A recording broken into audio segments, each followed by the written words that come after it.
Ողջունում եմ Չիբուխչյան live YouTube-յան ալիքի հետևորդներին, մենք այսօր ունենք հերթական հարցազրույցը, շատ հարգված, շատ սիրելի քաղաքագետ, վերլուծաբան Ռուբեն Մեհրաբյանի հետ, եւ մենք այսօր կփորձենք Ռուբեն Մեհրաբյանի հետ վերլուծել շատ կարևոր հարցեր, կապված ներկա աշխարհքաղաքական իրավիճակի կարևորագույն փոփոխությունների, մարտահրավերների եւ այդ մարտահրավերներին դիմակայելու հնարավորությունների կամ տարբերակների մասին։ Ողջունում եմ ձեզ, պարոն Մեհրաբյան, շնորհակալ եմ, որ ընդունեցիք իմ հրավերը։ Պարոն Չիբուխչյան, շատ շնորհակալ եմ ձեր եթեր հրավիրելու համար։ Եվ մինչև կսկսենք հարցազրույցը, խնդրում եմ անպայման բաժանորդագրվել իմ ալիքին, Չիբուխչյան live, դա շատ ձեր աջակցությունը շատ կարևոր է, հավատացեք, ներքևում կտեսնեք subscribe կոճակը կամ պատվիսացը, խնդրում եմ սեղմել, նաև կարող եք զանգակի վրա սեղմել, որպեսզի առաջինը տեղեկանաք, եթե նոր տեսանյութեր հրապարակվել կամ սպասվում է live եթեր, խնդրում տարածեք անպայման սոցիալական ցանցերի ձեր էջերում, դրեք լայք, որովհետև ալգորիթմն այնպես է աշխատում YouTube-ի, որ լայքերի դեպքում ինչքան շատ լայք, այնքան շատ է տարածվում մեր տեսանյութերը, հարցազրույցները,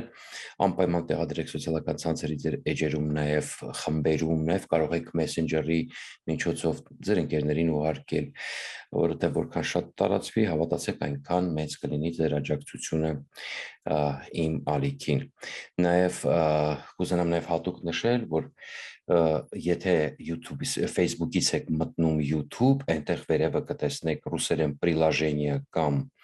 անգլերեն open up կոճակը, միայն այդ կոճակը սեղմելուց հետո դուք կտեղափոխվեք լրիվ YouTube եւ նոր այնտեղ կարող եք բաժանորդագրվել, սա շատ կարեւոր է, որովհետեւ շատ ժամանակ ինձ ասում են, որ չեն կարողանում բաժանորդագրվել, որովհետեւ Facebook-ից մտնում են եւ անպայման պետք է վերևում ամենակա приложение կամ open up կոճակը պետք է այդտեղ սեղմեք, որպեսզի տեղափոխվեք YouTube։ Այդ ժամանակ արդեն կարող եք բաժանորդագրվել։ Եվ նաև ուզում եմ շնորհակալություն հայտնել այն մարդկանց, ովքեր արդեն աջակցել են նաև ֆինանսապես։ Ես նշել եմ նկարագրության մեջ ներքևում նաև իմ PayPal-ի հաշվի համարը, այդպես կարող եք նաև աջակցել դոնատներ փոխանցել իմ ալիքին։ Դա շատ կարևոր է նաև, որպեսզի կարողանանք ապահովել նոր բովանդակություն եւ ավելի շատ հնարավորություն ունենանք զարգացնել մեր ալիքը։ Այսքանը այս մասին եւ հասնենք հարցազրույցին։ Սկսենք ամենակարևոր հարցից, շատ են հնչում տեսակետներ, որ աշխարհ քաղաքական մենք արթնանալու այս կոնֆլիկտից հետո Ուկրաինայում մենք արթնանալու ենք բոլորովին այլ աշխարհում, այլ աշխարհակարգի պայմաններում,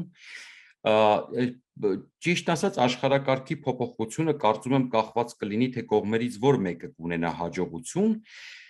բայց ամեն դեպքում ելնելով այսօրվա իրավիճակից ես ավելի շատ ոչ թե կանխատեսում եմ աշխարհակարգի փոփոխություն, այլ այս աշխարհակարգում ներգրավված ուժերի բալանսի փոփոխություն։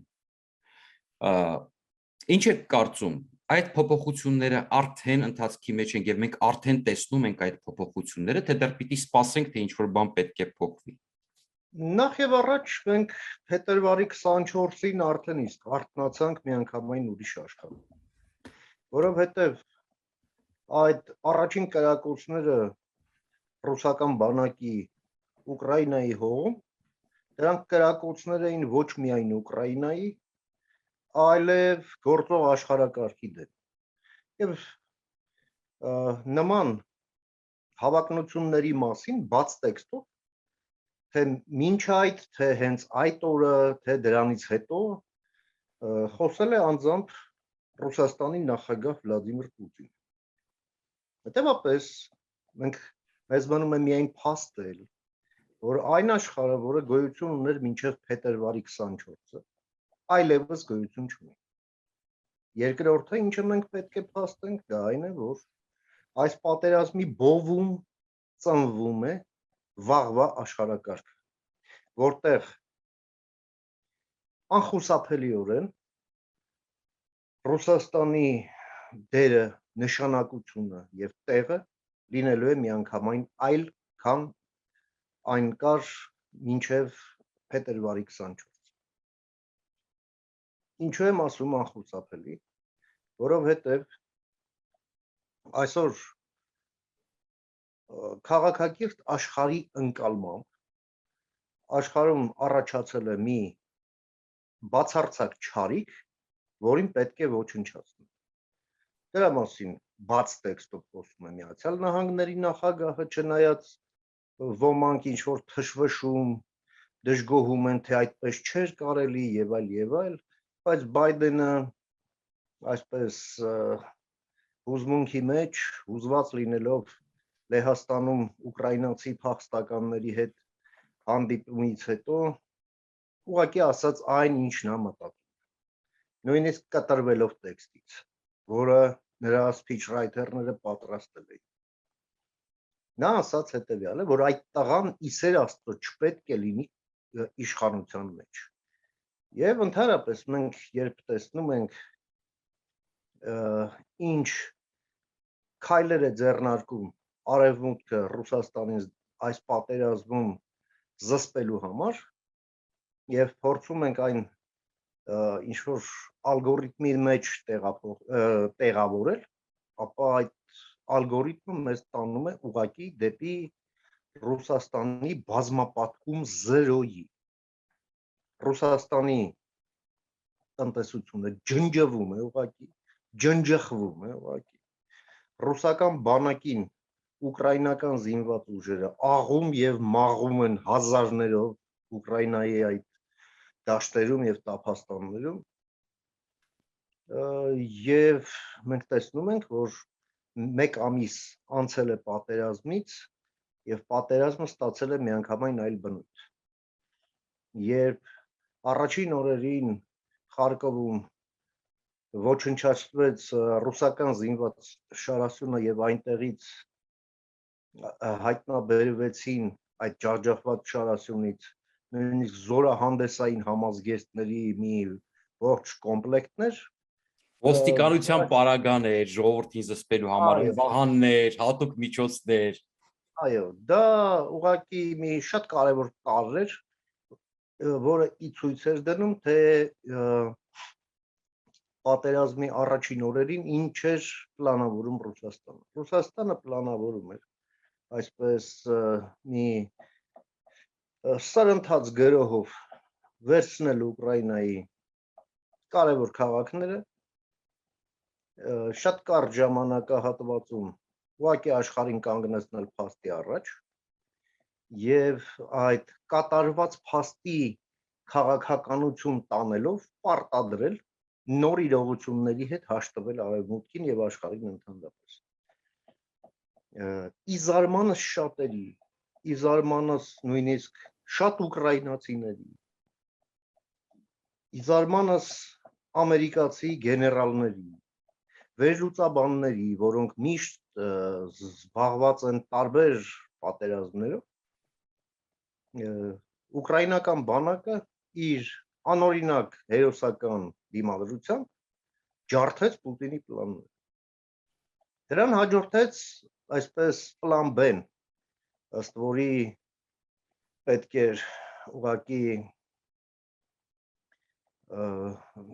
խնդիր դրվեց մեծ քաղաքները հասնել մեծ քաղաքների շրջափակման եւ ուղղակի մի բարբարոսական վայրագ ռմբակոծություններով բարոյազրկման հասցնել ուկրաինացիներին եւ կոտրել նրանց դիմադրության կամքը եւ այդ ճանապարհով քիչ ավելի երկար ժամանակահատված պահանջող այսպես գործողությունների մի ալգորիթմով պարտադրել սեփական կամք։ Մենք տեսանք դա էլ չստացվեց։ Իդեպ ես ներողություն եմ խնդրում ընդհատելու համար, բայց նոր տեղեկություններ կա բանակի գեներալ Ռուցկոյը ռուսական շատ հետաքրքիր տեսակետ հայտնեց, իդեպ դեմիլիտարիզացիան եւ դենացիֆիկացիան կարծես թե այս պահին ժամանակավորապես դուրս են մղվել ռուսական օրակարգից, բայց շատ հետաքրքիր բան։ Ըստ էության քո նկարագրածը այս պահին այլևս օրակարգում չէ Եվ որքան հասկանում ենք, նա ասել է, որ ի սկզբանե մեր նպատակը ուկրաինական քաղաքները գրավելը չէր, մեր նպատակը Դոնբասի եւ Լուգանսկի տարածքային ամբողջականությունը, այսպես ասած, իր սահմաններում վերականգնելն է։ Սա նշանակում է, որ եւ լսելով ուկրաինացիների պաշտոնական տեղեկությունները, նրանք են հաստատում, որ Ռուսաստանը հիմա ուժեր է կուտակում այդ օս գոտի կոչված հատվածում, այսինքն այդ Դոնբասի Լուգանսկի հատվածում, նաև Ղրիմից, այնտեղ փորձելու են նախ ճեղքել պաշտպանությունը Նիկոլաևում, նաև Մարիուպոլը գրավել եւ այդ կողմից գալ առաջ եւ գուցե միավորվել։ Նրանք ես հասկանում եմ, այս պահին մտածում են հարավից ճեղքել եւ եթե նրանց հաջողվի ճեղքումը, գուցե այդ օրակարգը վերականգնվի, հա, նորից դենացիֆիկացիա, դեմիլիտարիզացիա։ Բնականաբար, Բայց սա արդեն հուշում է, որ իրենց առաջին ծրագիրը տապալվել է։ Հիմա ասում են երկրորդին։ Երկրորդն էլ է տապալվել։ Դա դրա մասին է խոսում, որ երկրորդն էլ է տապալվել, հիմա անցնում են երրորդ ծրագրին, նախ եւ առաջ փոխելով ռետորաբանությունը, ինչի մասին վկայում է այդ ձեր ասած գլխավոր շտաբի պետի տեղակալ գեներալ Ռուցկոյի այդ չափազանց ուշագրավ հայտարարությունը, որը գալիս է հերքելու առ ոչինչ հայտարարելու իր իսկ գլխավոր հրամանատարի մինչ այդ արտասանած բոլոր ճառերը, հա։ Եթե այստեղ կա երկու տարբերակ, նախ ասենց մի քիչ շեղվելով ասեմ, այստեղ կա երկու տարբերակ, եթե Ռուցկոյը ասում է այն, ինչ նրան հրահանգել է Պուտինը, ուղղակի, որովհետև մենք տեսնում ենք, որ Գերասիմովը կորած է ինչպես Շոյգու, ինչը նույնպես ուշագրավ է եւ փաստորեն ամենաբարձրաստիճան զինվորականը, որը փաբլիկում երևում է, դա հենց այդ գեներալ Ռուցկոյն է, ընդ որում դա էլ տեղի է ունենում էպիզոդիկ, այսինքն կարևոր այսպես Միքել Կոնաշենկովը, որը սուտասելու չեմպիոն է դարձել։ Չէ, Կոնաշենկովը այնտեղ կլոունի դերում է, ուսադիրներով կլոուն որպես եւ այն ապակու աչքերով ակնոցի հետևից ինչ որ այնց որպես խոսացող բերան, այնտեղ գլուխ էլ չկա։ Ճիշտ է, ինքնոր կարմիրներից է պակասում, եկեք ուժուր մեզ մազեր գազարագույն։ Հա, երեխաներին զվարճացնելու համար։ Ճիշտ է։ Եվ այստեղ ասացի, տարբերակ 1 Պուտինն է նրան հրահանգել հենց այդպես խոսել, իսկ դա նշանակում է էական հրաժարում նախկին պլաններից եւ դրա հրապարակայնացում, տարբերակ 1։ Տարբերակ 2 զինվորականներն արդեն, քանի որ հենց բանակն է կոտորվում, ընդ որում մի այսպես հրեշավոր մասշտաբների կոտորած է տեղի ունենում ռուսական բանակի, երկրորդ տարբերակն այն է, որ զինվորականներն իրենք են նախաձեռնել նման հայտարարությունը։ Դա երկրորդ տարբերակն է, որն ունի այսինքն իրենք մի րոպե, այստեղ կարևոր պահ է, այստեղ կարևոր, այսինքն Պուտինին հակադրվելու պահ կա։ Այո, կարող տարբերակ որպես այո, որովհետև այստեղ առաջի տուժողը բանակն է։ Մենք տեսնում ենք նաև տարբեր այսպես արտահոսքեր են դուրս գալիս բաց մամուլ, որ Ռուսաստանում բարձրաստիճան զինվորականներ են ձերբակալվում։ Այո, 5-րդ ծառայության պետ Բեսեդայի մասին են խոսում, նրա տեղակալի մասին են խոսում։ Նաև զինվորականներ, դիվիզիայի հրամանատար, տանկային դիվիզիայի հրամանատար։ Այո, մենք գիտենք, որ մի տանկային զորամիավորման հրամանատար ինքնասպան է եղել, դրա մասին եւս չհերքված ամենայն դեպս տեղեկություններ կան։ Այսինքն մենք հասկանում ենք, որ Ռուսաստանում հիմա մեղավորների փնտրտուք է տեղի ունենում, որպեսզի ձևավորվի այն պատկերը, որ գլխավոր հրամանատարը ճիշտ էր, խալոպները ցարին խափեցին, հա, այսինքն էլի նույն հին այսպես պլաստինկան, այսինքն ցարը լավն է, խալոպները, բոյարները վատ, հա։ Եվ այստեղ ասել կուզեի, որ զինվորականների եւ քաղաքական ղեկավարության միջև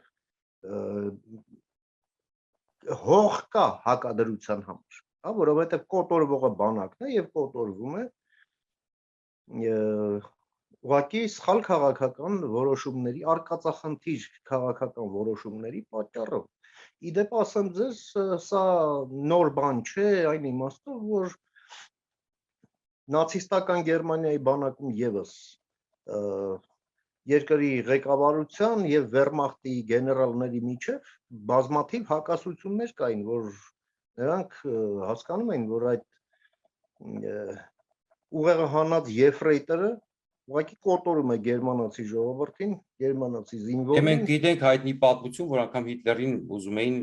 վերացնել, այսինքն եւ այո, եւ գնդապային, բայց ցավոք սրտի անհաջող մահափորձ է եղել։ Սեղանը մի քիչ ավելի թափով եղավ, քան մտածում էին։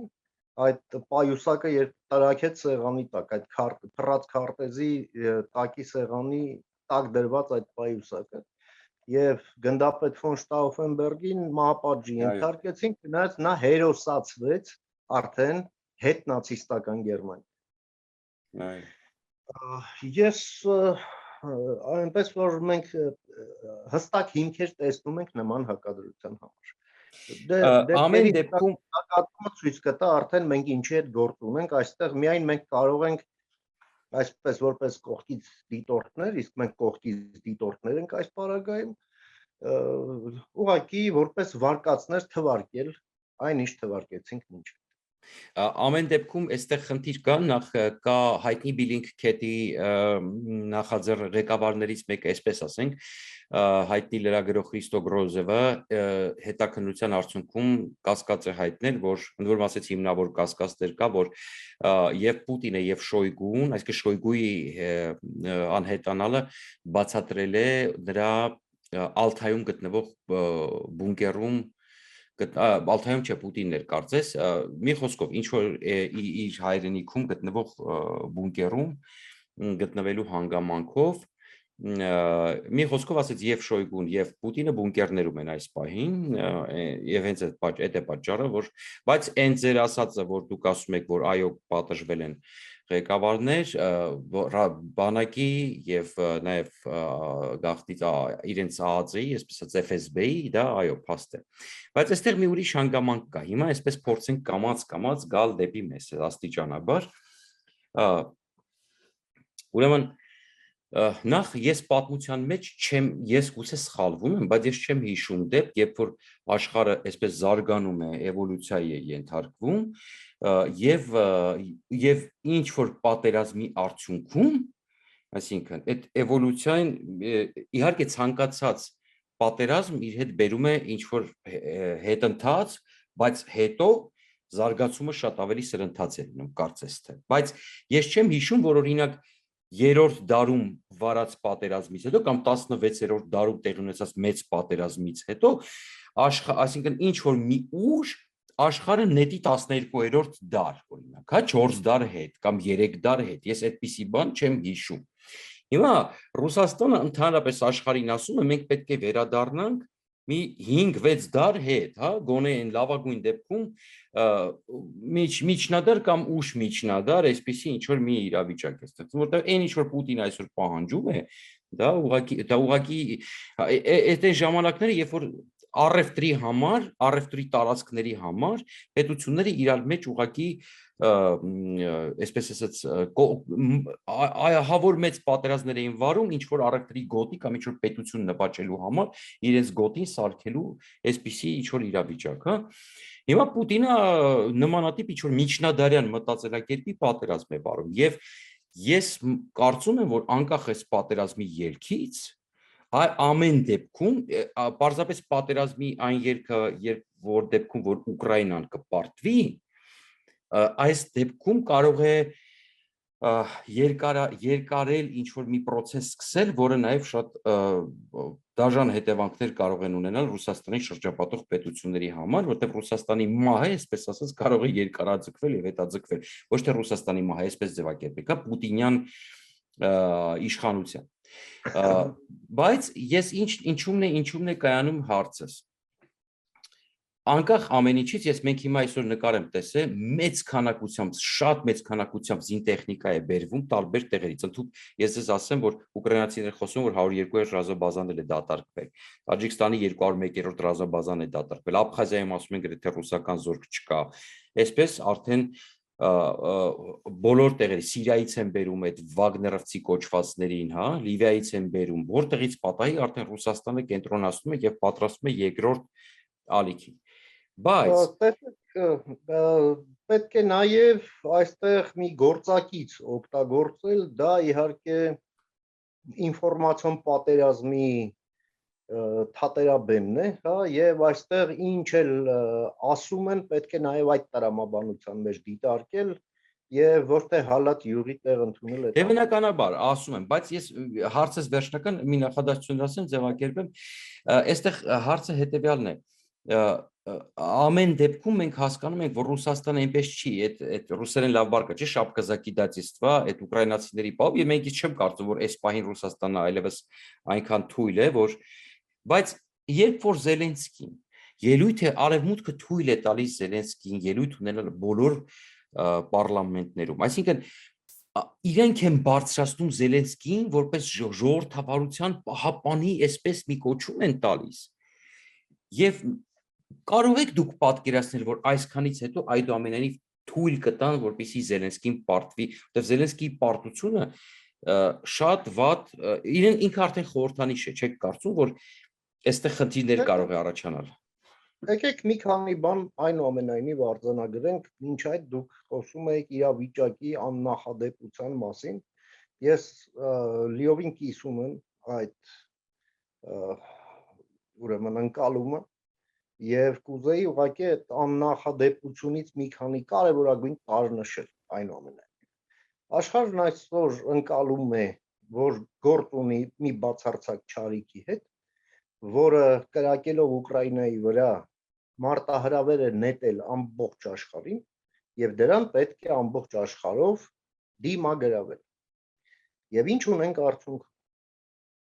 Մենք այսօր ունենք կոալիցիա, որը պայքարում է այդ բացարձակ չարիքի դեմ, որը բաղկացած է հստակորեն 141 երկրից։ Դրա վկայությունն է ՄԱԿ-ի գլխավոր ասամբլեայում այդ քվեարկությունը։ Հայաստանը այնուամենայնիվ, այսպես ասենք, չարիքի կողմից չէ։ Սա եւս շատ կարևոր է։ Ի վերջո, տեսեք, երկրորդ համաշխարհային պատերազմն էլ ընթանում էր, այո, չարիքի դեմ էր, բայց այնուամենայնիվ մի շարք ժողովրդավարական երկրներ, հա,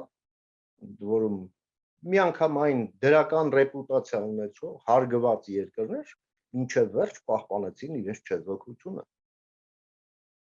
Նրանք չմասնակցեցին պատերազմին, բայց նրանք նաև չդարձան չարիքի մաս։ Օրինակ բերեմ Շվեյցարիան եւ Շվեդիան։ Եվ դա ընկալվեց աշխարհի կողմից։ Ավելին եղան նաև հստակ դիկտատուրաներ, որոնք նույնիսկ թուղթ ունեին ստորագրած դաշնակցային Հիտլերի հետ, բայց եւս չմասնակցեցին այդ պատերազմին։ Օրինակները Իսպանիան եւ Պորտուգալիան։ Այո, նրանք, ասենք, դուչեի նման Հիտլերի խելքին չընկան եւ գիտենք, որ եւ Ֆրանկոն եւ Սալազարը կառավարեցին մինչեւ 70-ականների կեսերը։ Ես դպրոցական էի, նրանք դեռ կառավարում։ Այնպես որ կյանքը շատ ավելի բարդ է, քան սև սպիտակ պատկերները, բայց հստակ է մի բան, որ 141 երկիր, իսկ դա աշխարհի երկրների 70 եւ ավելի տոկոսն է, այսպես ասենք, չարիքին դիմագրավող կոալիցիայի մեջ է։ Դրանցից 50-ը Միացյալ Նահանգները եւ նրա դաշնակիցներն են։ Պետք է հասկանալ, որ խոսքը միայն ՆԱՏՕ-ի մասին չէ, այլև ՆԱՏՕ-ից դուրս գտնվող Միացյալ Նահանգների դաշնակիցների մասին է։ Նրանք եւս այդ կոալիցիայի մեջ են։ Բացի դրանից, այդ երկրները իրար հետ վերցրած կազմում են համաշխարհային տնտեսության 75%։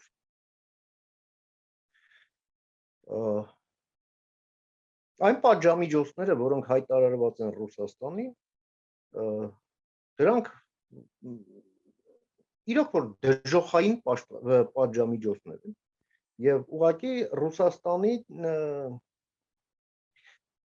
կտրում են կենսապահովման բոլոր խողովակները, փակում են ուղղակի։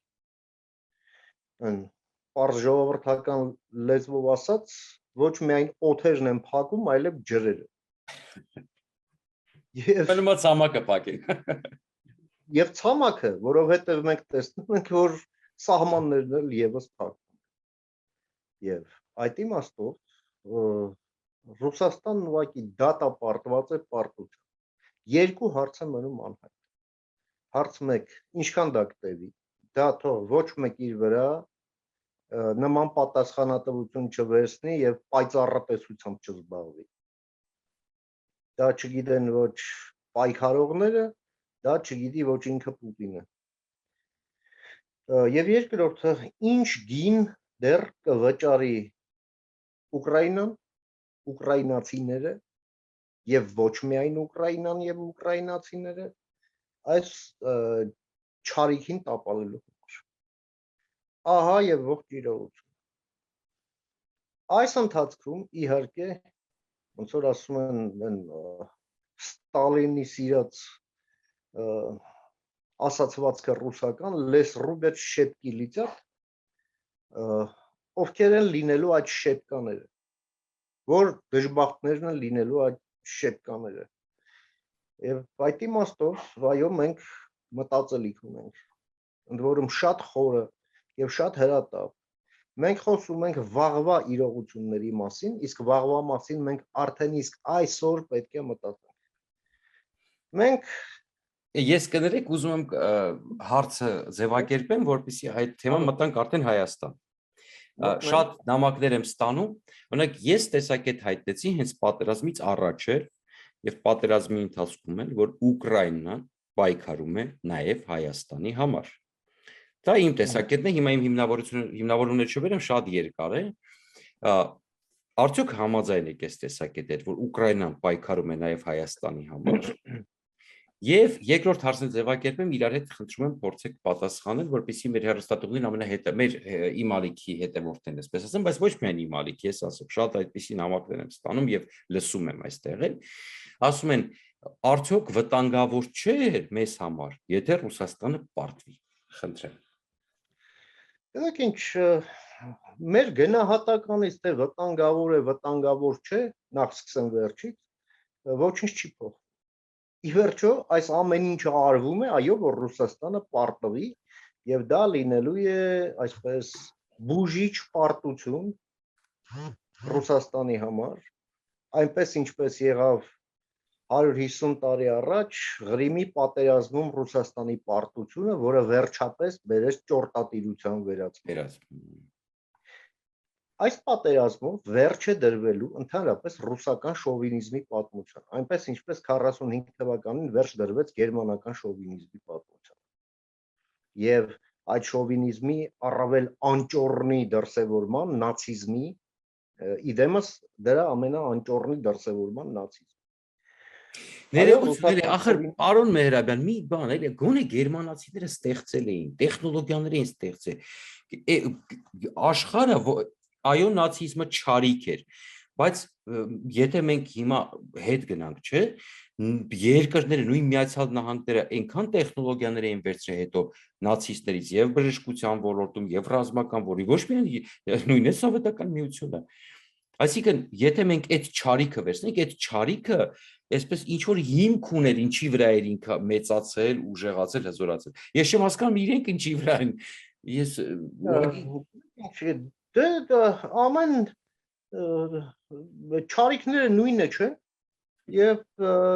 տարբեր են։ Ես չգիտեմ, եթե Գերմանիան էլ նավթ ու գազ այդքան շատ ունենար, ու այդքան անաշխատ եկամուտներ գար, տեն չգիտեմ, այդքան ջանք կթափեին ինչ որ բաներ ստեղծելու վրա, թե չէ։ Այսինքն պայմանները նաև թելադրում են, ասենք, ինչ-ինչ վարքը, եւ դու բահը խփում ես եւ այնտեղից դուրս է գալիս Մենդելեևի աղյուսակը, իսկ կողքից էլ նավթի շատրվան եւ գազի շիթ, դե չգիտեմ, էլ ինչ ստեղծես դրանից հետո, էլ հավես չկա ստեղծելու։ Միանգամից ծախի եւ ապրի, կոռուպցիա է ստեղծում։ էլ չեմ խոսում ադամանդների մասին, հա, եւ այլ բաների մասին։ Դե այո, գումարած նրան, գիտեք ինչ, սա բավականին դեգեներատիվ ռեժիմ է, որովհետեւ նույնիսկ այո, Չարիք Հիտլերը, Չարիք Ստալինը ատկատներ չէր վերցնում մեկ։ Իրենց լակոտներին չէին ուղարկում, արևմուտքի պատերազմ հայտարարելով չէին գողանում, գողացածն իրենց լակոտների հետ պարտակում արևմուտքում, հա, կամ արևմուտքում անշարժ գույք ձեռք բերում, հա, ասենք նման դեգեներատիվ դրսևորումներ, որը հասնում է այսպես մի դրսևորման, որն այլ կերպ կան մարտնչող կրետինիզմ կոչել հնարավոր չէ։ Սա բնորոշ է եւ ոչ միայն Ռուսաստանին, այլև ընդհանրապես այս հետխորհրդային ավտորիտար ռեժիմներին, որոնք նաեւ կլանայնություն ունեն իրենց մեջ, այսպես ընտանեկանություն, հա, եթե կարելի է դա այդպես ասել, ժառանգականություն, այո, գումարած նաեւ այսպես կազմակերպված քրեական խմբավորման տրամաբանություն, հա, այդ բրատվայի հասկացությունը, որ անշուշտ նրանց մեջ կա, հա, դրանց կինոներն եք նայում, դրանց զզվելի փոփ երաժշտությունն եք նայում, այդ ամենը այդ սուբկուլտուրայի դրսևորումներն են երաժշտության մեջ կինեմատոգրաֆ։ բայց ասեմ, մարդը կար բռատվան իր համար այսպես ապրում էր, ինքն էլ արբիտր էր։ Դա էլ կար, այո, դա բնական է, այդտեղ դերաբաշխումները անխուսափելի են, եթե կա հիմք։ Ասել կուզեմ, որ Այսինքն մեզանից կախված չի, այդ մարդկանց հարցին եք պատասխանում, հիմա Պուտինը պարտվում է, մենք ինչ մեղավոր ենք։ Դա 30-ական 30-րդական նշանակություն ունի, ձեզ ինչա ձեռնտու, ինչ ձեռնտու չի, հա, այդ խոսակցությունները եթե հետաքրքիրել են, ապա սպորտային հետաքրքրությունից այն կողմ, որևէ հետաքրքրություն, մանավանդ գործնական հետաքրքրություն չեն ներկայացնում, չեն կարող ներկայացնել եւ ուղղակի ժամանակի կորուստի ինչ-որ պատճառ կարող են դառնալ, թանկագին ժամանակի։ Այդ ժամանակը պետք է ծախսել ավելի կարևոր, ավելի օգտակար բաների վրա, մասնավորապես մտածելու այն ուղղությամբ, թե որտեղ է Հայաստանի տեղը հետ Պուտինյան աշխարհում, հետ ռուսական աշխարհում, հետ խորհրդային աշխարհ, այսպես հետ խորհրդային տարածք ասվածը, հետ խորհրդային ժամանակաշրջան ասվածը այլևս ավարտված է։ Հիմա այս պատերազմի բովում տեղի է ունենում անցում դեպի հետ ռուսական աշխարհ։ Եվ այդ հետ ռուսական աշխարհում որն է Հայաստանի տեղը։ Այդ հարցի պատասխանը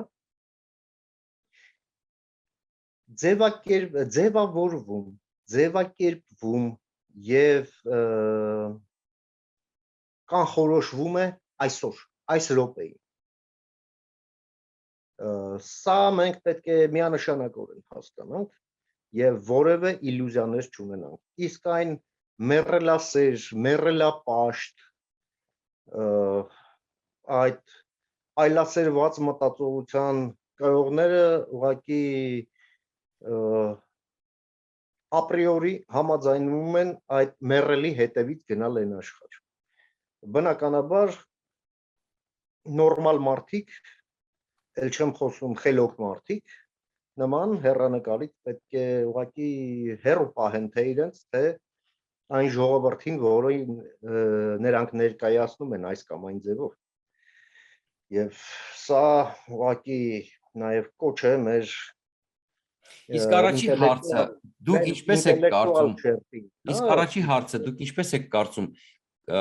Ուկրաինան անուղղակի իհարկե, ոչ թե ուղիղ եւ հատուկ պայքարում է Հայաստանի համար, ոչ միայն Հայաստանի, Վրաստանի, Մոլդովայի։ Ուկրաինան այսօր պայքարում է ակամայից, այսպես ակամայից, անուղղակի, այո, ոչ թե հատուկ։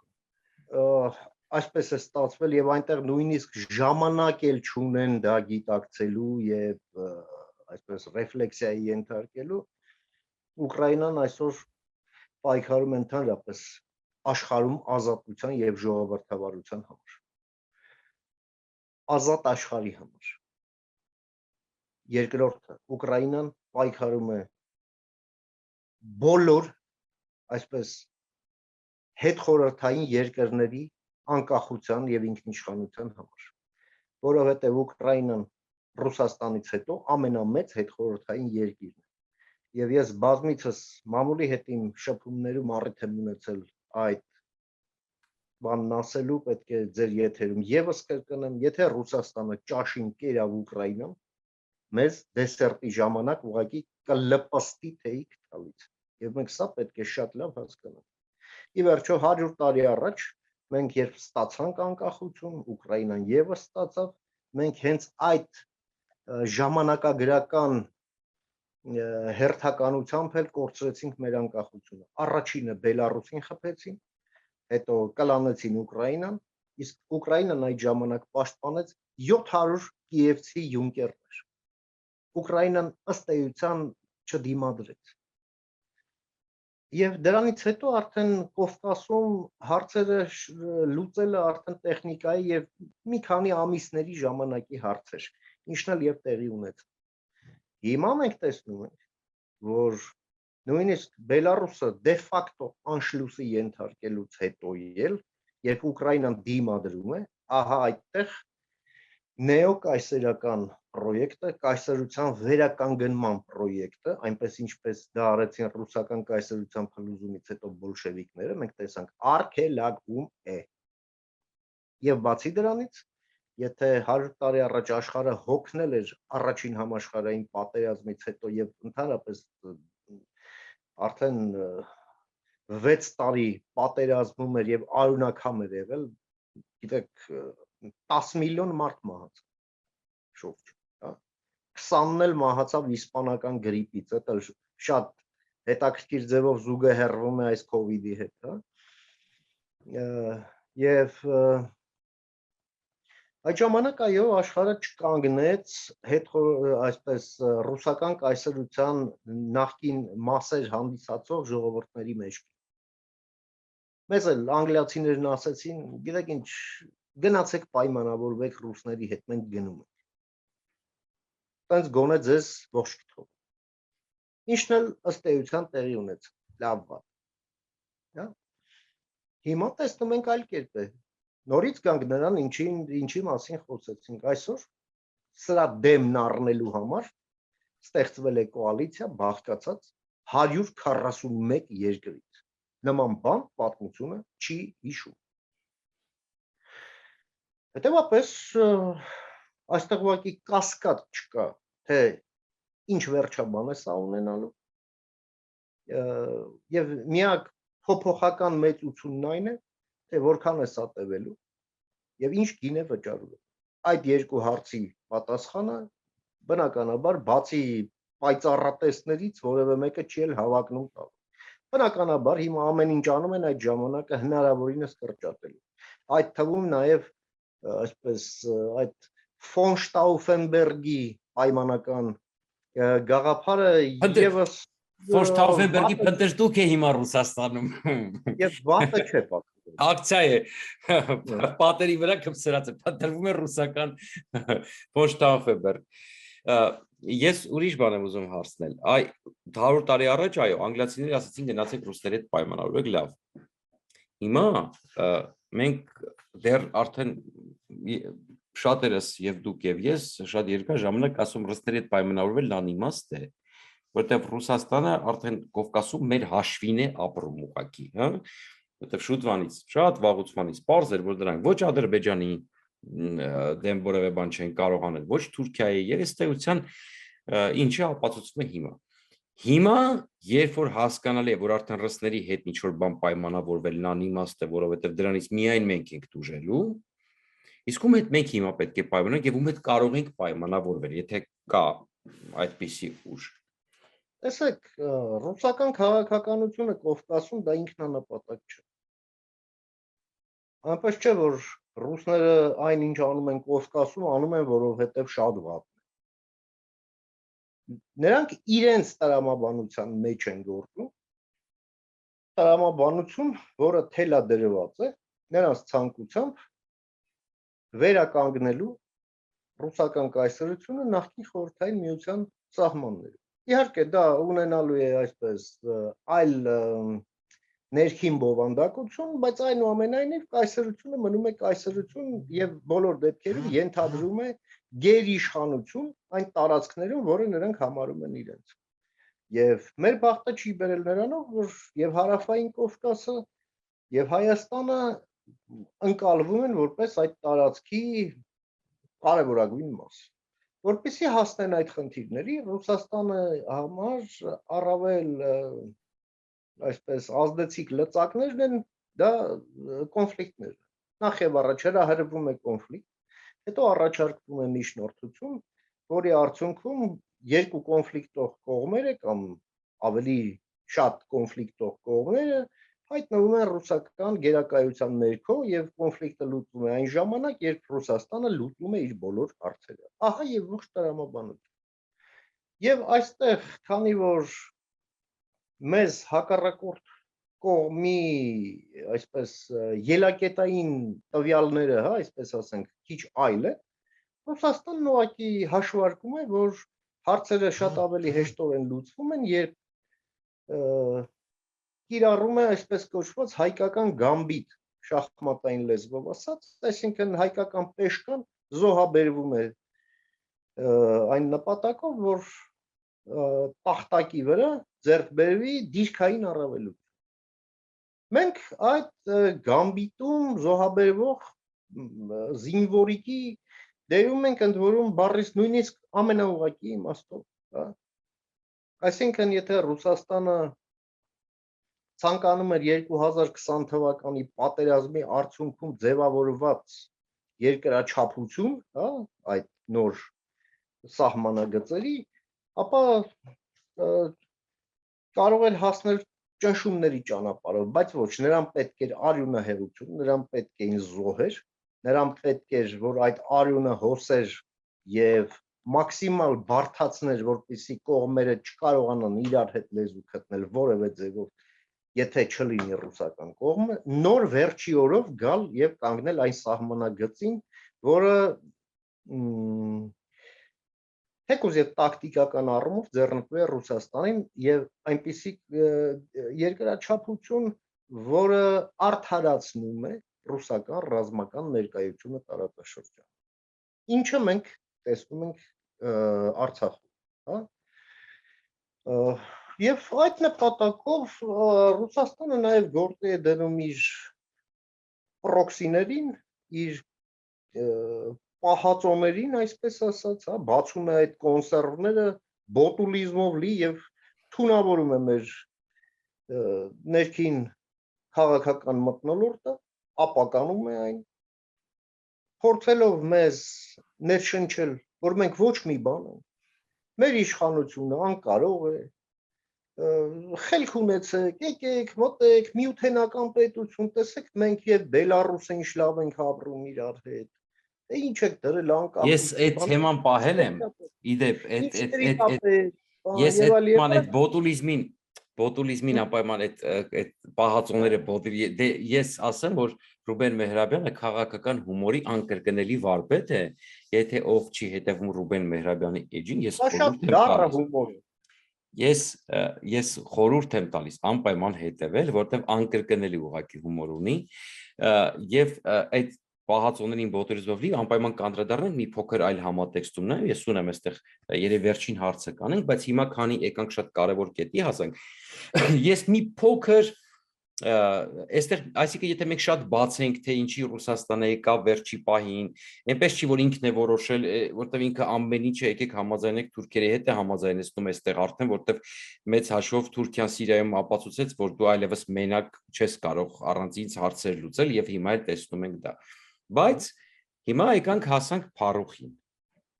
Փարուխին։ Շատ կարևոր տեղ է, որովհետեւ մարդկանց հետաքրքիր հիմա բոլորը մտածում են ինչ է տեղի ունենում, ինչու ռուսները չեն կարողանում մեզ պաշտպանել կամ Հիմա կա երկու տեսակետ։ Մի տեսակետն ասում է, այսինքն մի տեսակետի կողմնակիցները ասում են, որ այսինքն ես խոսում եմ քիչ թե շատ վերլուծող, այսինքն ոչ թե քիչ թե շատ վերլուծող շրջանակների մասին, հա, ովքեր փորձում են պարզ հասկանալ իրավիճակը։ Մի վերլուծող խումբը ասում է, որ սա ռուս-թուրքական դավադրություն է, ինչ-ինչ նպատակներով, հա, արցախցիներին հանելու, չգիտեմ, վախեցնելու, դատարկելու, այդ կերպ նաև Հայաստանի իշխանությունների վրա ճնշում գործադրելու, համաձայն եմ մասամբ Հայաստանի իշխանությունների վրա ճնշում գործադրելու մասը կարելի է դիտարկել։ Կան մարդիկ, որ տարբեր վարկածներ են առաջարկում, ես անձամբ հատկապես այս վերջին փոխհրաձգությունից հետո եւ մինչեւ էտել ես կասկած ունեի, երբ որ Ալիևը ամսի 22-ին, եթե չեմ սխալվում, ստորագրեց դաշնակցային պայմանագիրը Ռուսաստանի հետ Մոսկվայում, ես անգամ իմ ինտերվյուներից մեկում ասացի, որ սա ռուսերեն էր ինտերվյուն, իսրայելական բլոգեր էր վերցնում, ես այնտեղ ասացի, որ այնտեղ այսինքն տողատակեր կան, որոնց մասին չի բարձրաձայնվել, այսինքն այդ պայմանագիրը ունի այլ պայմանավորվածություններ, գաղտնի։ Եվ ահա, մենք տեսնում ենք, որ Ադրբեջանը պարզապես ուղղակի ապտակում է ռուսներին եւ գիտեք, եթե սա լիներ պայմանավորվածություն ռուս-ադրբեջանական, կարելի էր, այսինքն չեմ կարծում, որ այսքան խորանար այս պատմությունը եւ չեմ կարծում, որ այսքան վիրավորական մակարդակի հասներ ռուսների համար։ Պարզապես ես իմ տեսակետը հայտնի թեզը երևի պարոն Մեհրաբյանն էլ տեղյակ է, Սյունիքը Արցախի դիմաց այդ ֆորմուլան եւ Քիվեստը, որը փորձում էր վերականգնվել, դրա համար Ադրբեջանն ու Թուրքիան թույլ տվեցին, որ Ռուսաստանը մտնի, դեռ այդ խոստումը կար, սա իմ համոզմունքն է ուղղակի։ Եվ ես կարծում եմ, որ առաջին անգամ չստացվեց, մինչև առաջի փուլով պատերազմից հետո հանդիպեցին արևմուտքի դիմադրությունը, որոնք ասին ոչ դա աշխարհակարգի խախտում է լինելու։ Այսինքն մենք համաձայն չենք, որ դուք Սյունիքը վերցնեք, եթե բնականաբար հենց այն ժամանակ ես սկզբից ես ասացի ինչպես է դա լինելու, քանի որ դա աշխարհակարգի խախտում է, դեռ տարի ու կես առաջ եմ ասել, Հայաստանին պետք է մտցնենք կամ Ռուսաստանի կազմ, կամ Միութենական պետություն լավագույն դեպքում եւ վերազգային մարմինը այդ գործարքը իրականացնի։ Եվ Ռոբերտ Քոչարյանը ըստ էության վերջերս 2 ամիս առաջ, կարծեմ մի ամիս առաջ չեմ հիշում, հարցազրույցում ասաց Քիվեստը դա փայլուն տարբերակ է։ Իսկ ըստ էության փորձում էր վերակենդանացնել Քիվեստը։ Հիմա բայց քանի որ ադրբեջանցիները Ալիևը դժգոհ է Ռուսաստանից, որտեղ ռուսները չկարողացան այդուամենայնիվ, այսպես ասած, տեր կանգնել իրենց պայմանավորվածությանը, որտեղ ռուսները ի վերջո Սյունիքը բացել էին, բայց քաղաքական ճնշումների եւ ընդհանուր ֆոնի հետևանքով ադրբեջանցիները չստացան Սյունիքը, այդ Զահանգեզուրի միջանցքը։ Երբ որ 22-ին ստորագրվեց այդ պայմանագիրը դաշնակցային, այնտեղ Ալիևը պահանջեց երաշխիք, որտեղ գրված է, որ Ռուսաստանը ճանաչում է Ադրբեջանի տարածքային ամբողջականությունը հենց առաջին կետով։ Եվ հետաքրքիր մի բան տեղի ունեցավ։ Հիմա համ ադրբեջանցիները եւ մտան ռուսներին, այսպես ասած, թիկունքից եւ այսպես բրթեցին, հրեցին ուղակի, ընդ որում հետաքրքրական այն է, որ ռուսներն էլ պատրաստվում են այդ դիրքերը զբաղեցնել, որտեղ իրանք կոչ էին արել երկու կողմերին էլ ազատել այդ դիրքերը։ Եվ մյուս կողմից էլ Ռուսաստանը այսպես հայտարարություն է տարածում, որ հետ են քաշվել դիրքերը, մտածելով, որ Հայաստանում հեսա կհավատան, դե իրանք վստահ են, որ իրանք շատ մեծ 5-րդ շարասյուն են եւ մեզ այսպես կկերակրեն, որ այո, հետ են գնացել, Արցախին է կլռեցնեին, այնտեղ Արցախ նյուզից ես անգամ լուր տեսա, որ գրված է, որ ռուսները հետ են վերցրել սահմանները։ Եվ Ադրբեջանը շատ կոպիտ պատասխան է ռուսներին հրապարակում, նախ սովորեցնում է ճիշտ անվանել ադրբեջանական անվանումները, այսպես կոպիտ, երկրորդ ասում է, որ Նագորնի Ղարաբաղ հասկացություն չկա, եւ երրորդ այս է հարցը, կարևոր, ինչի է Ադրբեջանը հարցը, ինչու է Ադրբեջանը ռուսներին ասում, դուք խախտում եք մեր դաշնակցային պայմանագիրը։ Նախ սկսենք վերջից, որ Ադրբեջանը այդ իր տրամաբանության մեջ ինչ կա, այն էլ ասում է, որովհետև բացում ենք երբ այդ դեկլարացիա, այնտեղ գրած է, որ կողմերը իրար դեմ պետք է ոչինչ չանեն։ Ոչինչ, որ կարող է լինել կամ ընկալվել, որ դա արվում է, ասենք, դեմ հակառակ կողմ։ Եվ դա վկայակոչում է Ադրբեջանը։ Երկրորդը Ռուսաստանի այս նախաձեռնությունը, իսկ ես պնդում եմ, որ սա ռուսական նախաձեռնություն է, հա, որովհետև այս ավանտյուրան զորքերի հետ քաշման հետ կապված, որը նախ եւ առաջ պետք է հետաքննվի, թե իսկ հայկական այդ ուղեկալները ինչու էին հետ քաշվել, այդ ինչպես էր ստացվել, որ տենց հալած յուղի տեղ ընդունել էին ռուսների այդ չեսնե սլովն, հա, որովհետև ռուսական չեսնե սլովը դա նույնն է, ոնց որ ասենք տապակած պաղպաղակ, հա, մոտավորապես սա կատեգորիայի մի օքսիմորոն է, հա, եւ այդ ինչպես ստացվեց, որ այս պատմությունը սարքվեց շատ པարզ հասկանալով, որ սա Հայաստանի եւ հայ ժողովրդի համար բաց նյարդ է եւ դրա արձագանքը բավականին հեռու է գնալու եւ ստանալու է տարածաշրջանային մարտահրավերի մասշտաբ, չնայած խոսքը ընդամենը մեկ գյուղի շուրջ տեղի ունեցող կամ մեկ բարձունքի շուրջ տեղի ունեցող պատմության մասին։ Ամեն ինչ շատ լավ հաշվարկված էր եւ 700 տարվա կայսերական փորձ ունեցող պետությունը չէր կարող այդ բանը չհասկանալ, որովհետեւ եթե դա արվել է չհասկանալով, այդ նշանակում է, որ Ռուսաստանը ստորագրում է առայն, որ պետականորեն ապուշ է։ Իսկ Ինչ նկատի ունեք ասելով տարածաշրջանային մասշտաբ։ Որովհետև սա վերածվում է տարածաշրջանային սպառնալիքի, որի լուծողը դառնում է Ռուսաստանը։ Ինչու էր պետք մի իրադարձություն, որը կստանա տարածաշրջանային մարտահրավերի մասշտաբ։ Դրա պատճառը իմ համոզմամբ գտնվում է տարածաշրջանից քիչ դուրս։ Խոսքը Իրանի մասին է։ Իրանը վեցյակի հետ հասել է եզրափակիչ փուլի իր բանակցային գործընթացում եւ մենք բաց աղբյուրներից տեղեկանում ենք, նաեւ գոնե իմ փակ աղբյուրներն են տեղեկացնում նույն բանը, որ վերջին պահին Ռուսաստանը տորպեդահարում է պայմանավորվածությունը Իրանի հետ։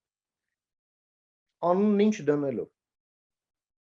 Իրանք ասում են հետեւյալը, դա արդեն պատերազմը սկսել էր։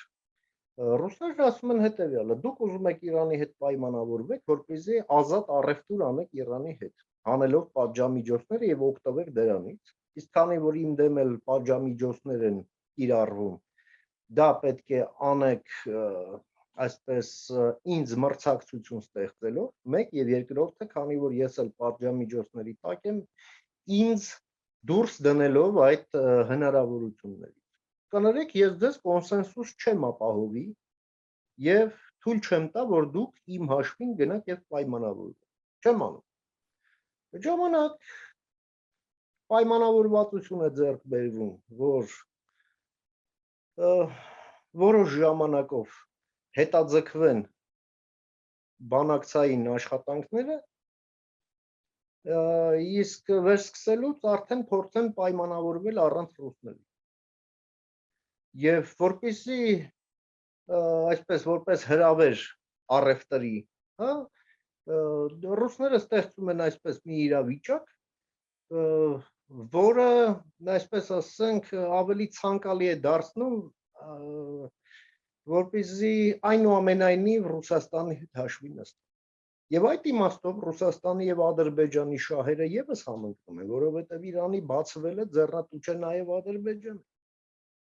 ինչպես եւ Ռուսաստան։ Եվ այստեղ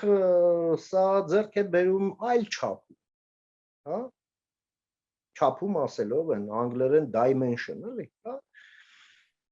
եւ մենք տեսնում ենք Մինսկի խմբի մյուս երկու եռանախագահ երկրների արձագանքից, որ այդ խաղը չի անցնում։ Եվ հիմա ռուսները փորձում են այլ բան բեմականացնել եւ դրա վկայությունն այն է, որ Ռուսաստանի դեսպանը ընդունվում է մեր արտգործնախարարի կողմից, Ռուսաստանում ներկայացուցիչը Մինսկի խմբում այդ համանախագահը դիվանագետը ժամանում է Երևան եւ հանդիպում է մեր արտգործնախարարի հետ, Ռուսաստանից այսպես մերձ կառավարական շրջանակներից հաթաթաներ են հնչում Ադրբեջանի հասցեին Հայաստանի ուղղությամբ մասնագիտացված այսպես կոչված փորձագետներն են գալիս եւ այսպես խրոխտ ելույթներ ունենում Հայաստանում, հա, այն Մարկեդոնովները, որ այո, մենք թույլ չենք տա, այսպես եւ այլ եւ այլ։ Բայց կներեք, ձեր նախաձեռնածներ, ասենք ես իհարկե ընդունում եմ, որ Ռուսաստանն ունի 700 տարվա կայսերական պատմական փորձ եւ ամենևին էլ ապուշ չէ, բայց ես հրաժարվում եմ այն մտքից, որ մենք պետք է համաձայնվենք այն ընկալման հետ, որ ապուշը մենք ենք, հա, կներեք։ Դա այդպես չէ, դա ամեն ինչը մակերեսին է եւ ինչպես Աստվածաշնչում է ասված, աչք ունեցողը տեսնի, ականջ ունեցողը կլսի։ Հետևաբար այստեղ այս իրողությունները իրենց այս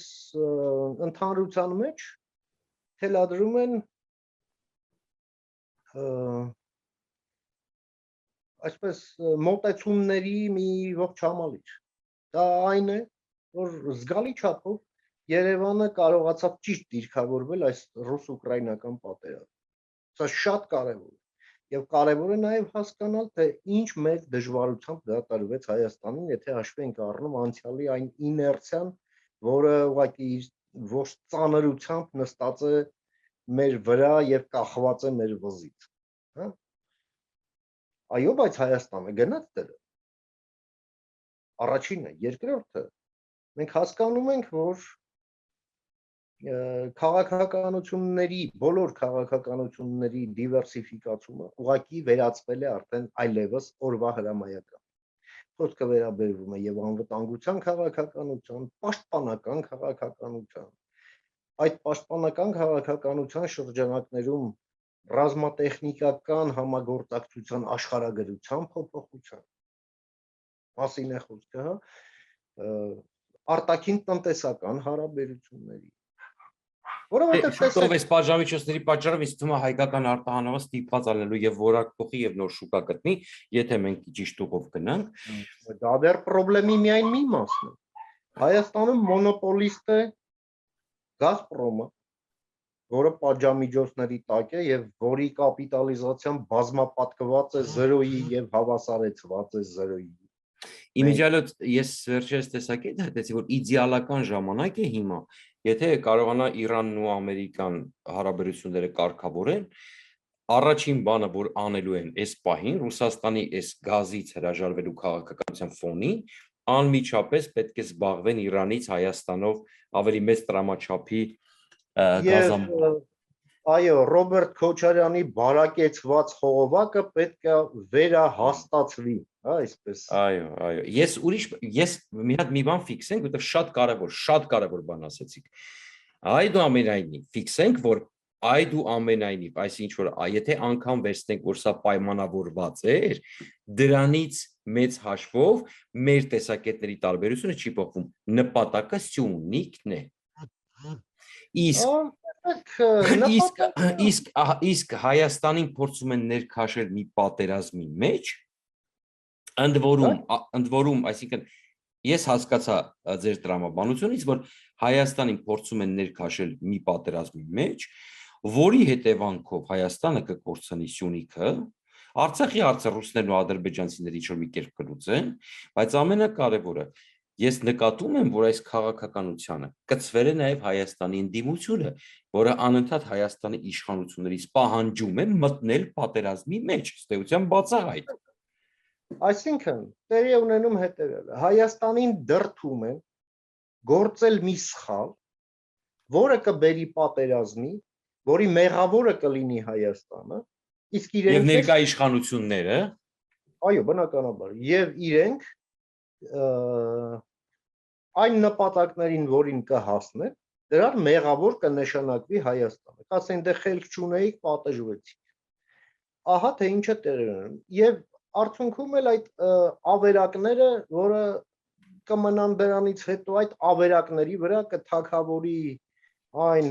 կազմակերպված քրեական խմբավորումը, որը դուք կոչեցիք ընդդիմություն, իսկ ես կոչում եմ 5-րդ պալատ,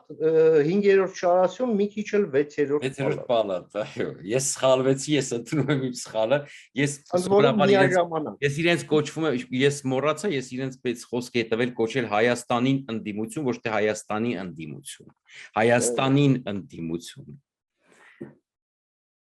Այո։ Եվ արդյունքում այո, մենք Հիմա եկանք հասանք կոնսերվաների։ Ամենակարևորը, քանի որ ես խոսք եմ տվել, որ ես գիտեմ, որ մենք ժամանակը սահմանափակ է, որպեսզի հասցնենք կոնսերվաներից խոսանք, մենք ունենք շատ կարևոր հարց քննարկելու եւ հիմա կոնսերվաները ակտիվանում են, այո, ես վստահ եմ, որ այստեղ այդ տրամաբանությունն էլ մի կողմ դնենք, որ ինչ որ մարդիկ ուզում են մեզ Թաթարստանից այնպես լավություն են ասում են, ալա դու թաթարների պես ապրեք, քան այնտեղ աղքատ գյուղերի բան Ռուսաստանի,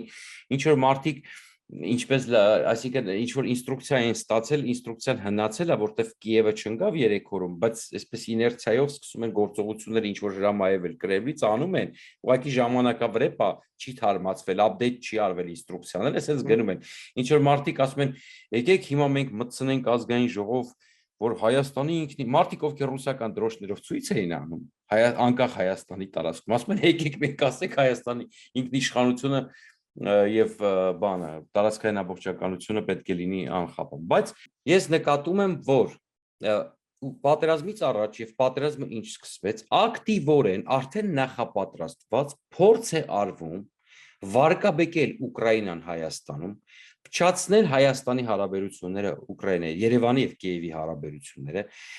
ավելին հայ համայնքին դնել շատ վատ վիճակում Ուկրաինայում եւ ներքին կոնֆլիկտ ստեղծել Ուկրաինայի հայ համայնքի եւ Ուկրաինայի իշխանությունների միջեւ, ինչի խոսքով ամեն ինչ արվում է, որպեսզի Հայաստանի եւ Ուկրաինայի հարաբերությունները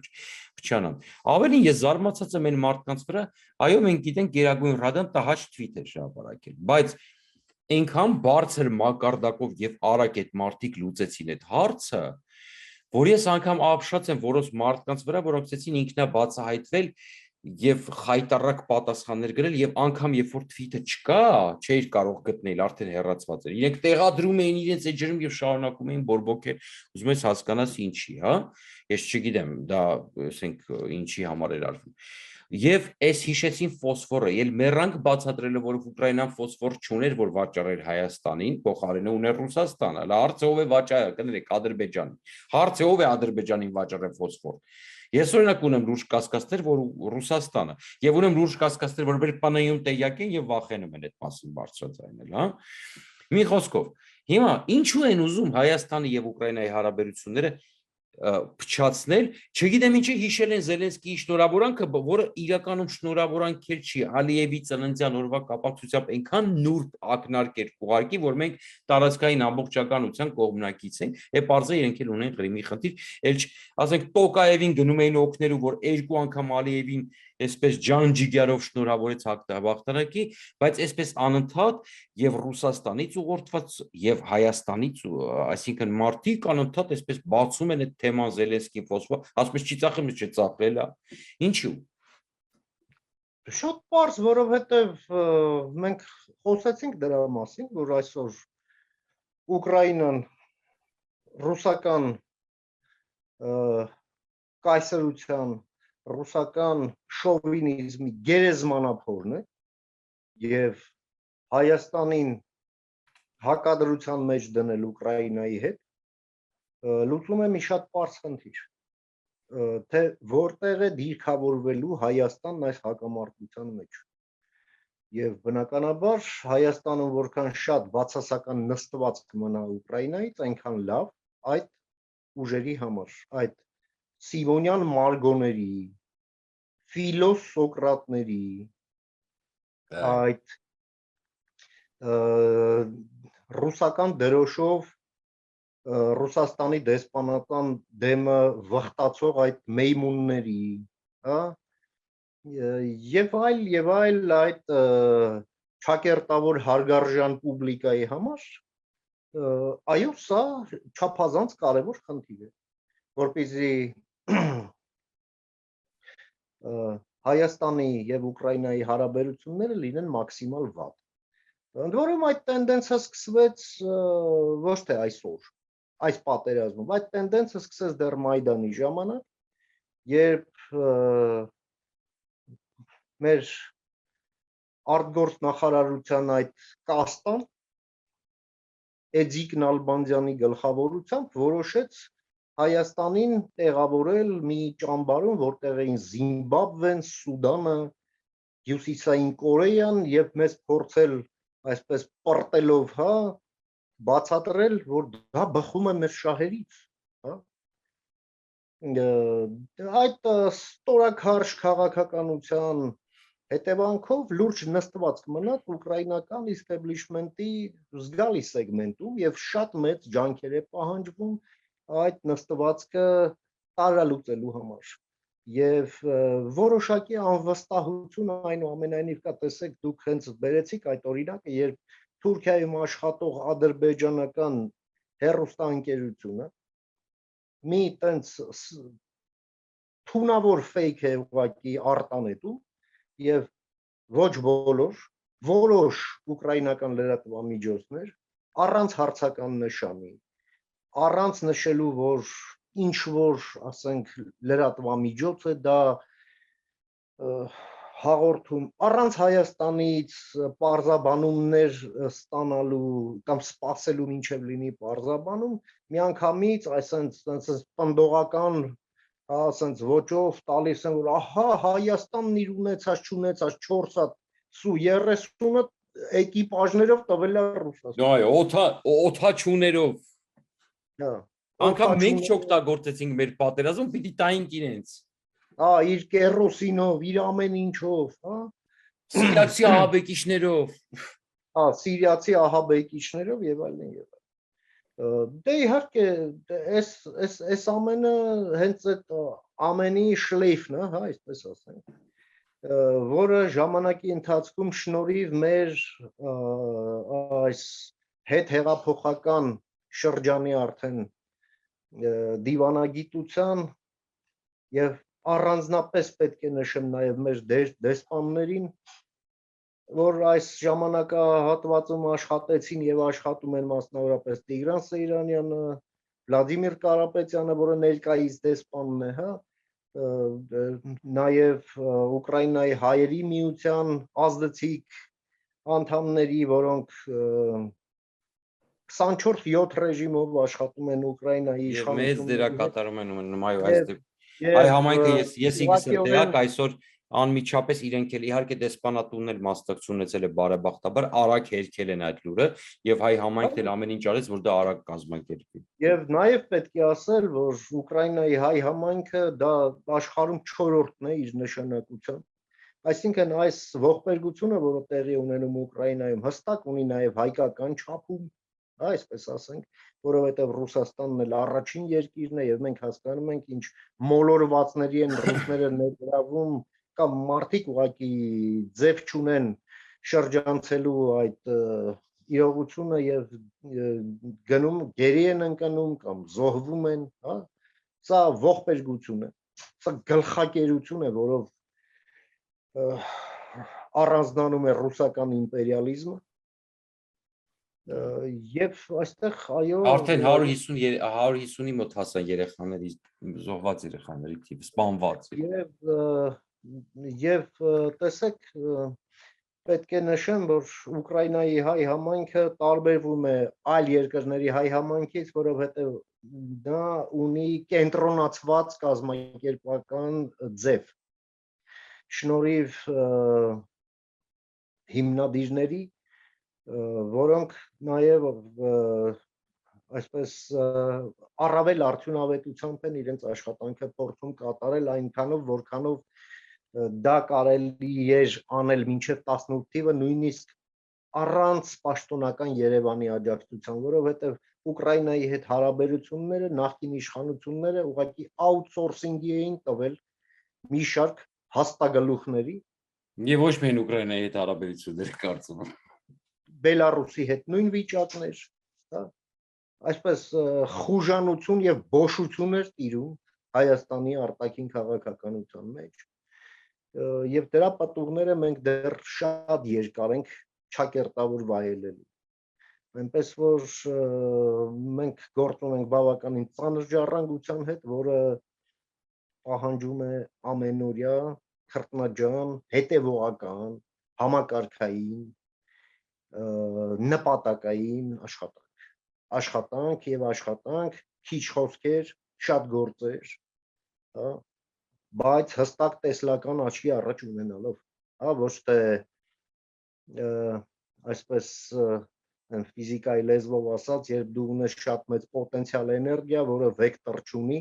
այսինքն դա շարժման չի վերածվում, հա, այսինքն դա առանց ուղղակի միացրած շարժիչ է, որը ոչ միտեղ չի տանում, հա, այսինքն տրանսմիսիա չկա։ Այո։ Հետևաբար մենք այստեղ անելիքներ ունենք եւ սա պետք է կոտրենք Հայաստանը այս ամենի արդյունքում, որ ուղղակի ռազմավարական կարևորություն ունի, պետք է լինի պատմության ճիշտ կողմում։ Մենք պետք է լավ հասկանանք, որ նաեւ որ Հայաստանի ներկայիս այս դիմադրողականությունը պայմանավորված է մեծապես այն նվաճումներով, որը մենք ունեցանք թավշյա ժողովրդավարական հեղափոխության արդյունքում, որովհետև եթե դա չլիներ, Հայաստանը կդառնար Կովկասյան Բելառուս, կասկած չունենալ, որովհետև այն փալասները, ովքեր կառավարում էին Հայաստանը եւ խայտառակում էին Հայաստանը, պարզ է, չէ, հիմա իրենց ինչ ձևով էին դրսևորում։ Այնպես որ եւ իդեպ եթե նրանք այդ շրջանակներն այսօր ընդդիմություն լինելով են այսպես դրսևորում, ապա ինչ կլիներ, եթե նրանք լինեին իշխանություն։ Ուղղակի ընդամենը այսպես 3 փորձից մոդելավորեք, թե ինչ կլիներ դա։ Խայտառակ բան կլիներ։ Ցանկություն չունեմ մեկ փորձով մոդելավորել։ Այո, եւ ինչպես ասում են, ում էինք մի կտոր հաց տվել։ Այո։ Ես շատ շնորհակալ եմ պարոն Մեհրաբյան, որ ընդունեցիք հրավերը, մենք հուսով ենք ժամանակ առ ժամանակ կհանդիպենք եւ մեր ինչպես ասում են պուլսի վրա կպահենք մեր մատները, որ հասկանանք ինչ է տեղի ունենում, ռուսական լավ չթարգմանեցի, բայց ռուսական ասացվածքը Շնորհակալ եմ, ես խնդրում եմ, որպեսզի ես մոռացա հիշեցնեմ, այնքան հետաքրքիր է զրույցը, ես միշտ հիշեցնում, որ պետք է բաժանորդագրվել իմիջին, անպայման կիսվել եւ որովհետեւ շատ կարեւոր է որպեսզի օգնեմ, որ իմ ալիքը կայանա, մեծանա, շատանա եւ մենք ալի շատ հյուրեր ունենք, ալի շատ հաղորդումներ ունենանք, դրա համար պետք է կիսվել անգամ սոցիալական ցանցերի ձեր խմբերում տարածել, եթե հնարավոր է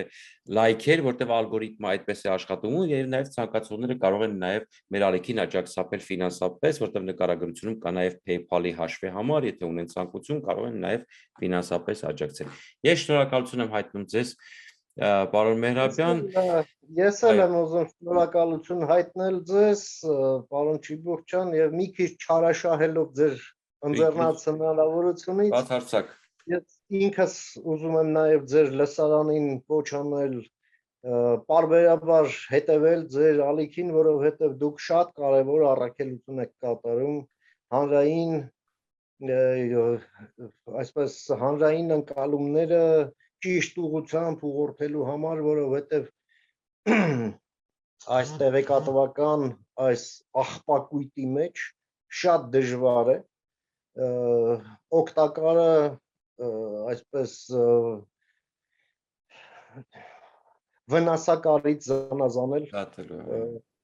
շատ կարևոր դեր եք կատարում այս մեդիա գրագիտությունը տարածելու համար եւ նաեւ կարևոր դեր ունեք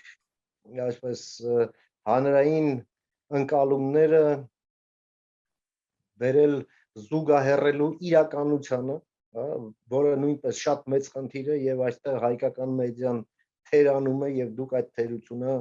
փորձում եք լավագույնս փակել եւ ասեմ ձեզ մոտ դա շատ լավ ստացվում է ինձ մնում է միայն հաջողություն մաղթել ձեր նախագծին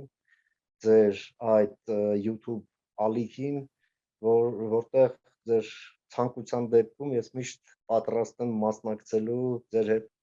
այս քննարկումներին սա առաջինն էր եւ կարծում եմ լավ ստացվեց։ Շատ, ես շնորհակալ եմ նման բարձր գնահատականի համար եւ միշտ իմացեք դուք իմ ալիքում ամենացանկալի հյուրերից եք լինելու։ Շնորհակալ եմ։ Շնորհակալ եմ, հաջողություն ձեզ։ Կհանդիպենք։ Հաջողություն։